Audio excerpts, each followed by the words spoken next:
Un control exhaustiu dels residus en falles i, sobretot, fomentar el reciclatge entre les comissions són dos dels objectius de l'Ajuntament de Catarroja en aquestes falles 2022. Estem amb Elisa Jimeno, regidora de Transició Ecològica de l'Ajuntament de Catarroja. Elisa, bona vesprada. Hola, bona vesprada, què tal? Bueno, s'acosten ja els dies grans de falles i l'Ajuntament s'ha proposat aquest control de residus extraordinari en els dies de falles en les comissions falleres, sobretot, i evidentment fomentar el món de reciclatge, que és primordial.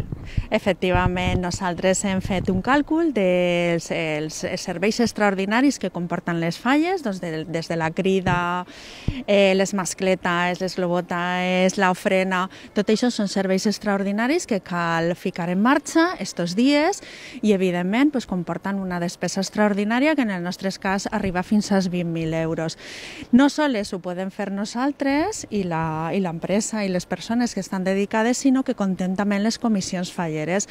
Aleshores, en comptat en elles, hem assumit el repte que ens va llançar Ecovidre, que va estar molt bé, la planta del vidre, en el que totes les comissions falleres a una participem tot el municipi colze a colze per a la replegada de vidre, i per un altre costat també hem muntat el racó del reciclatge en cada comissió, en cada falla, també a petició pròpia dels mateixos, perquè estan molt involucrats, saben que nosaltres tenim que fer molts esforços, però que contem en la seva col·laboració. Aleshores, este racó del reciclatge està molt benvingut. Simplement tenim un cartell, que és el cartell que hem fet per a les falles, per al reciclatge, i a partir d'ahir ells van a comptar en tots els materials que nosaltres aportem per a que la ciutadania sàpiga reciclar correctament.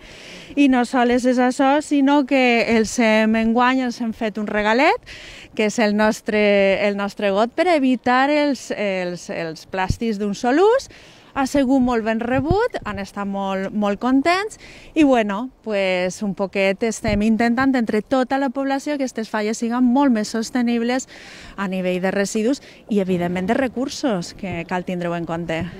La veritat és que m'agrada molt això que has dit, que les falles col·laboren, que s'organitzen, que fan ús i control dels residus que se generen després d'una nit de planta, per exemple, que és una d'aquestes nits, de les nits més llargues de totes les falles. Efectivament, perquè una de les peticions que van fer-nos directament era no sols nosaltres reubiquem tots els contenidors i tanquem uns i facilitant altres, sinó que ens demanaren estos contenidors de 250 litres en rodetes que volen tindre'ls dins del casal, i on hem introduït enguany el marró, l'orgànica, i aleshores tenen totes les fraccions dins del casal, tenen un reciclari, que és el diccionari del reciclatge, per poder fer-ho molt bé, i totes les facilitats fora del casal també per a reubicar aquests residus on toca. Gràcies, Elisa, i enhorabona per la iniciativa. Gràcies a vosaltres.